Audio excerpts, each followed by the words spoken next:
Senhor Jesus comparou a sua relação com a igreja com a conexão que a videira tem com os seus ramos. Nessa alegoria, nosso Senhor nos ensinou verdades importantes, não apenas a respeito do nosso relacionamento com Ele, mas também a respeito da sua igreja. Esse é o assunto da nossa conversa hoje. Fique comigo e nos próximos minutos nós vamos entender um pouco melhor essas verdades.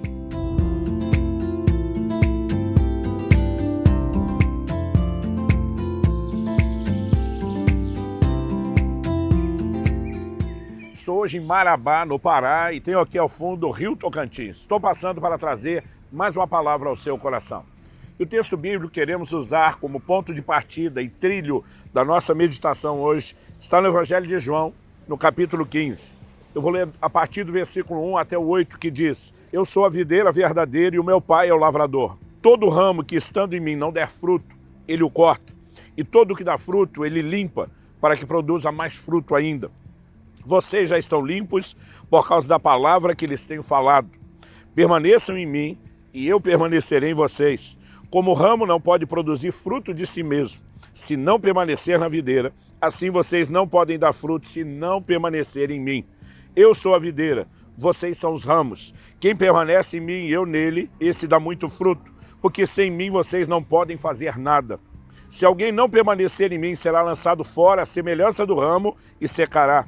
E o apanham, lançam no fogo e o queimam. Se permanecerem em mim e as minhas palavras permanecerem em vocês, pedirão o que quiserem e lhes será feito. Nisso é glorificado o meu Pai, que vocês deem muito fruto e assim mostrarão que são meus discípulos. Bom, nosso Senhor intencionalmente escolheu a videira dentre de todas as árvores que ele poderia ter usado como exemplo.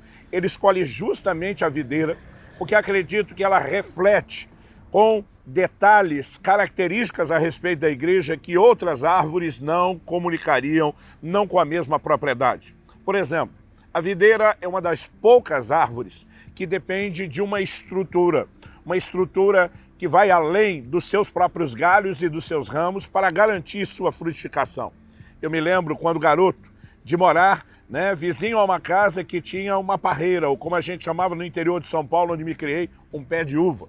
Essa parreira havia crescido junto ao muro que dividia o terreno da minha casa com a casa do vizinho, obviamente, do lado deles.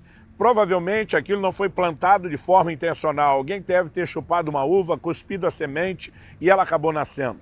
Ela nunca se tornou uma parreira grande, Ela nunca se desenvolveu. Os ramos, à medida que brotavam, sem nenhuma estrutura, simplesmente desciam e quando as pontas tocavam no chão, elas necrosavam. Eu me lembro que aquela videira dava muito pouco fruto, pequenas uvas, azedas, não eram doces, Ela não era nem um pouco empolgante. E durante muito tempo, a imagem que eu tinha na minha cabeça de uma videira era essa. Até que conheci alguns vinhedos. Pude não apenas por meio de fotografias e de vídeos, mas até também pessoalmente conhecer videiras que eram frutíferas e todas elas tinham algo que aquela do vizinho da nossa casa não tinha, uma estrutura. Normalmente faziam isso usando bambu como apoio, esticando arame, porque quando aquele galho não tocava o chão, mas ele crescia à semelhança de uma trepadeira sobre aquela estrutura, a potencialização da frutificação, ela era multiplicada. Isso nos faz entender uma das verdades a respeito da igreja. Eu vejo muita discussão entre líderes se a igreja deveria ser tratada como organismo vivo ou como organização.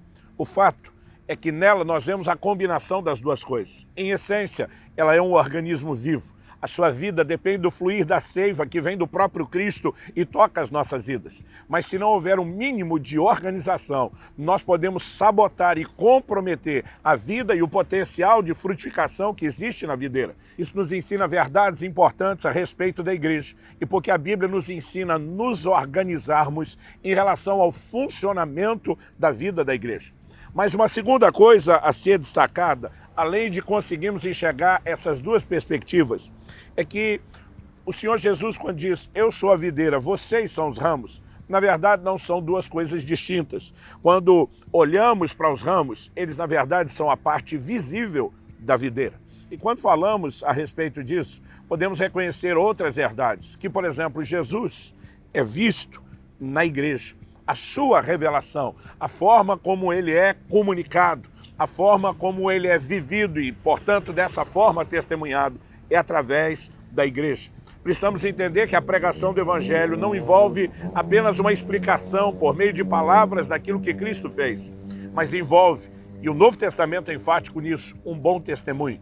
O próprio Senhor disse que os homens vejam as vossas boas obras e glorifiquem ao vosso Pai que está nos céus. E quando começamos a pensar nessa perspectiva, a importância da igreja não diz respeito a apenas atrair pessoas que já foram ganhas e edificá-las, mas ser o ajuntamento dos santos que promove a revelação, o conhecimento de Cristo Jesus. Aliás, a revelação que o mundo terá de Cristo está atrelado à forma como eu e você vivemos. Na oração sacerdotal de Jesus, em João 17, no verso 21, ele ora a fim de que todos sejam um. E como tu, ó Pai, estás em mim e eu em ti, também eles estejam em nós, para que o mundo creia que tu me enviaste. Se não houver, por exemplo, unidade no nosso meio, o mundo não crerá. Mas se houver unidade, nós refletiremos uma mensagem muito mais profunda e impactante a respeito do Senhor Jesus. Então sim, não podemos negar que a parte visível da videira são os ramos e que aqueles que são responsáveis por revelar Jesus na terra são exatamente os santos. A Bíblia diz em Efésios, no capítulo 1, nos versos 22 e 23, que Cristo é o cabeça da igreja, mas que a igreja é o seu corpo, o seu complemento. Ou seja, aquilo que de mais visível temos quando pensamos nele não é meramente a cabeça, mas o seu corpo.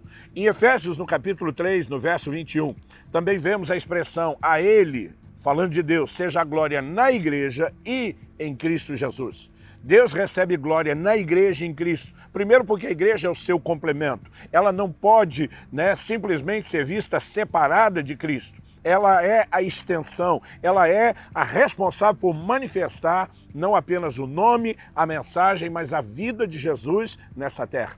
E toco nesse assunto, porque hoje em dia estamos vivendo um tempo onde as pessoas estão dizendo tudo que você precisa é de Jesus, é do Evangelho, mas não na igreja. Isso não é verdade, E quando falo de igreja, eu não falo a respeito de um prédio, eu não falo mero e simplesmente de um culto, eu falo do ajuntamento dos santos, do convívio dos santos, porque isso é fundamental para vivermos a nossa vida cristã. E a terceira verdade que Nosso Senhor destaca nessa alegoria da videira, ela diz respeito à ligação entre os ramos. É que eu creio que nós temos algo muito importante. Não é todo ramo que está diretamente ligado ao tronco e à raiz. De cada ramo que saiu lá do tronco, que está ligado à raiz, de cada ramo principal, outros ramos vão brotando, desses ramos outros, desses outros ainda. Eu me lembro, muitos anos atrás, ainda recém-casado, de ter assistido um filme com a minha esposa. E a história girava em torno de um vinhedo. E era impressionante a imensidão daquele vinhedo. Aliás, não sei se chama aquilo de vinhedo ou de uma videira. Porque o que imaginávamos ser muitas videiras era, na verdade, uma grande, enorme e centenária videira. Há um momento naquela narrativa onde um incêndio acaba tocando aquela videira e a preocupação deles é se o tronco principal havia sido afetado pelo incêndio a ponto de morrer ou não. Porque se ele permanecesse vivo, tudo poderia se recuperar. Em suma, pela primeira vez eu pude enxergar através de uma filmagem uma videira expressiva daquele tronco principal, onde estavam as raízes, saíam muitos ramos, mas desses ramos outros e desses outros ainda. E aquela videira foi se desdobrando a ponto de sozinha parecer um grande vinhedo. Onde quero chegar com isso? É importante que nós entendamos, quando Jesus usa a videira como exemplo, um princípio de descentralização. Seja quando falamos de cadeia de comando, e aí a parte organizacional e não apenas o organismo vivo, como um conselho de Jetro. Jetro, sogro de Moisés, o aconselha dizendo, olha, você não pode atender todas as pessoas. Você vai ter que representar o povo diante de Deus em oração, vai ter que ensinar a palavra, mas você vai ter que treinar níveis de liderança, chefes de 10, de 50, de 100, de 1000, porque será impossível acompanhar uma multidão sem descentralização. A causa é difícil, aquilo que eles não resolverem, virá até você. Mas Moisés, de você sairão ramos, desses ramos, desses outros ainda, e dessa forma todos serão alcançados. Isso também nos fala a respeito não só de unidade, mas de interdependência. Quando falamos de unidade, a Bíblia não nos ensina dependência e nem tampouco independência uns dos outros. O que nós temos é um relacionamento de interdependência. A Bíblia nos mostra que todos precisamos uns dos outros. O corpo tem diferentes membros, cada um tem a sua função, cada um tem a sua importância e nós precisamos entender a importância de viver conectados. Ninguém foi chamado para fazer tudo sozinho, ninguém vive de forma autossuficiente, sem depender daquilo que Deus fará em nós, usando outras pessoas. Mas em terceiro e último lugar, nós temos uma lição de paternidade. Daquele tronco principal saíram os primeiros ramos. Desses ramos, outros ainda. E nós precisamos pensar aqui num princípio geracional. Paulo diz a Timóteo: o que de mim recebeste, transmite a homens que sejam idôneos, para também ensinarem outros. Em outras palavras, ele estava dizendo: de mim para você, Timóteo, a primeira geração de discipulado. De você para outros homens, temos a próxima. Desses que serão idôneos para ensinar outros ainda, mais uma. E quando olhamos para o Evangelho, desde os primeiros discípulos de Cristo, que estiveram diretamente conectados a Cristo, nós vemos que ao longo da história, desses primeiros discípulos, outros foram gerados, e depois outros ainda, até nos alcançarmos. Isso deve nos levar a entender a responsabilidade de seguir comunicando a mesma prática, gerando filhos espirituais, preparando-os para fazerem o mesmo. Dessa forma, a igreja não apenas se perpetua, mas ela cumpre o propósito da sua existência. A minha pergunta é: você tem vivido igreja? Se sim, nos moldes que Nosso Senhor estabeleceu e determinou. Se sim, siga vivendo dessa forma para a glória de Deus. Se não, dá tempo de ajustar. Que Deus te abençoe por meio desse entendimento, em nome de Jesus.